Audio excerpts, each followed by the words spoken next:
My sin was heavy, but chains break at the weight of your glory.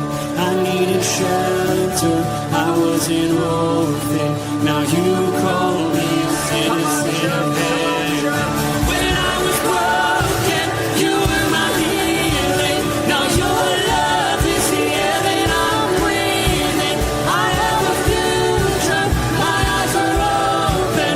'Cause when you call my name,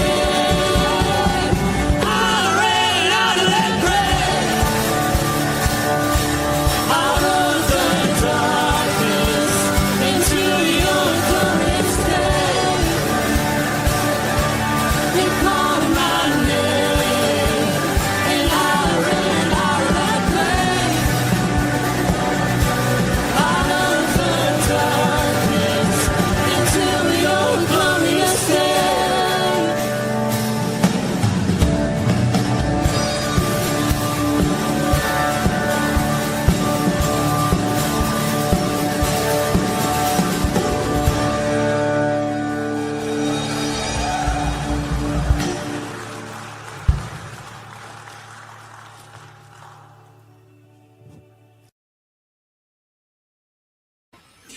Good morning, firmly rooted family and freedom family. Happy and blessed Wednesday morning. Blue sky, hardly any clouds today.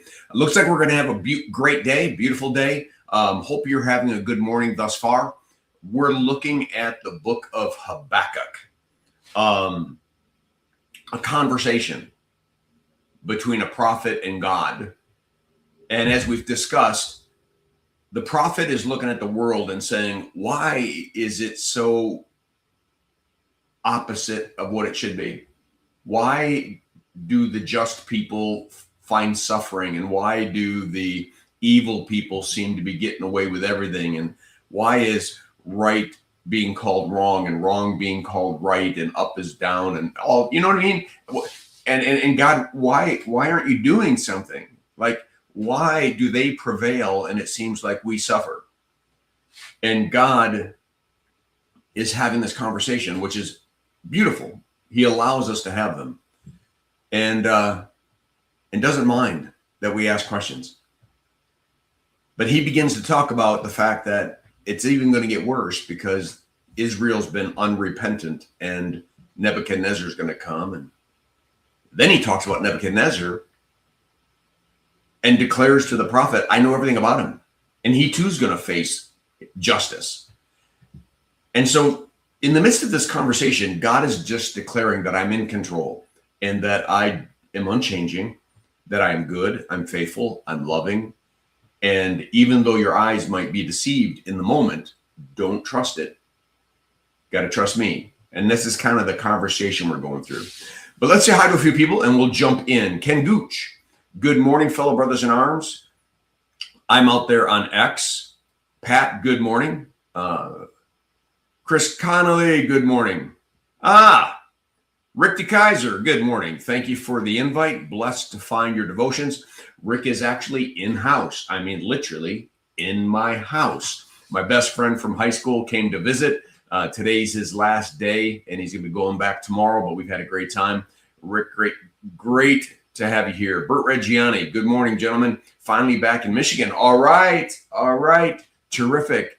Rob, good morning, everyone. Have a blessed day. Tell someone you love them. Amen. Chuck B, good morning. Steve Ponoworski, good morning. Karen Thompson, good morning. All right, let me pull up the reading. We're looking at Habakkuk 2, 14 to 20, and God is still speaking. For the earth will be filled with the knowledge of the glory of the Lord as the waters cover the sea. As certain as the waters cover the sea, the glory of the Lord and the knowledge of that glory will fill this earth. Even though Habakkuk, Tom Donnelly, you don't see it fully right now. It is what it is because I say so. I've never betrayed you. I've never lied to you. Everything that I've ever said has been true. Everything I've ever promised, I've done. So sometimes we see better with our eyes closed, right? Paul says we walk by faith and not by sight. Verse 15, woe to him who makes his neighbors drink. You pour out your wrath and make them drunk in order to gaze at their nakedness. This idea that society can get really twisted up, especially when an unbelieving society or a weak faith society begins to just get caught up in the chaos rather than seeing God in control, and you'll turn all sorts of crazy. We will drunken and drug ourselves into oblivion in order to not see what's going to come tomorrow anyways, but we think somehow we're escaping it, and it all gets kind of silly. Verse 16, he says, you will have your fill of shame instead of glory. Drink yourself, and show your uncircumcision. The cup of the Lord's right hand will come around to you. And he's talking about judgment, right? And utter shame will come upon your glory. He's telling the prophet that although Nebuchadnezzar is going to be used as a tool he's also going to be severely punished because of his lack of faith and his demonic way in which he begins to rule other nations and treat other nations. So God is saying, I'm aware of everything that's going on. I see it. It doesn't escape me. But I'm still the one in control, and I will work things to my will. My will be done. Verse 17, the violence done to Lebanon will overwhelm you, as will the destruction of the beasts that terrify them. For the blood of man and violence to the earth, the cities of all who dwell in them. Look at the violence used twice there, destruction used. One of the things that I would love for the Christian church to understand is that when we see violence, it's Satan. God doesn't need violence because truth is powerful in and of itself. Satan needs violence because he has no truth. So if we blindly believe what Satan says, he's good and we're condemned, but everything's good. But as soon as his lies are challenged, his only option is violence. So when a society gets violent, it's because they don't have any truth to back up their position, so they just want to crush you.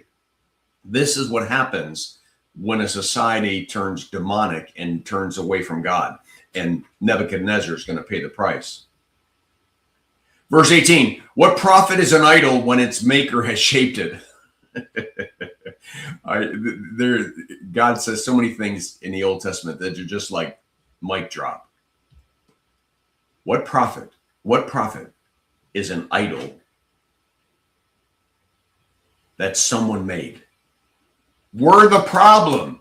If we're the problem wanting a solution, it can't be in something we make. It's got to be something higher than us, bigger than us. A metal image, a teacher of lies, for its maker's trust in his own creation when he makes speechless idols, right? We make an idol with eyes that can't see, noses and mouths that can't breathe and speak, ears that can't hear, and we say, save me, save me. Verse 19, woe to him who says to a wooden thing, awake, to a silent stone, arise. Can this teach? Behold, it's overlaid with gold and silver. Hold on a sec. I think I'm right to the end there, right? Yes. It is overlaid with gold and silver, and there is no breath in it at all. But the Lord is in his holy temple. Let all the earth keep silent before him. All right, let me get out of here, and we got to go. Let all the earth keep silent before him. Close your eyes.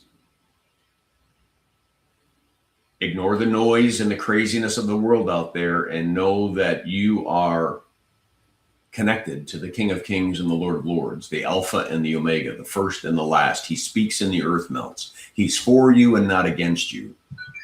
And now start to see through those lenses as we walk through our day-to-day. All right, we'll leave it at that. Blessings on your day. Make it a firmly rooted day, and may someone see Jesus in us today.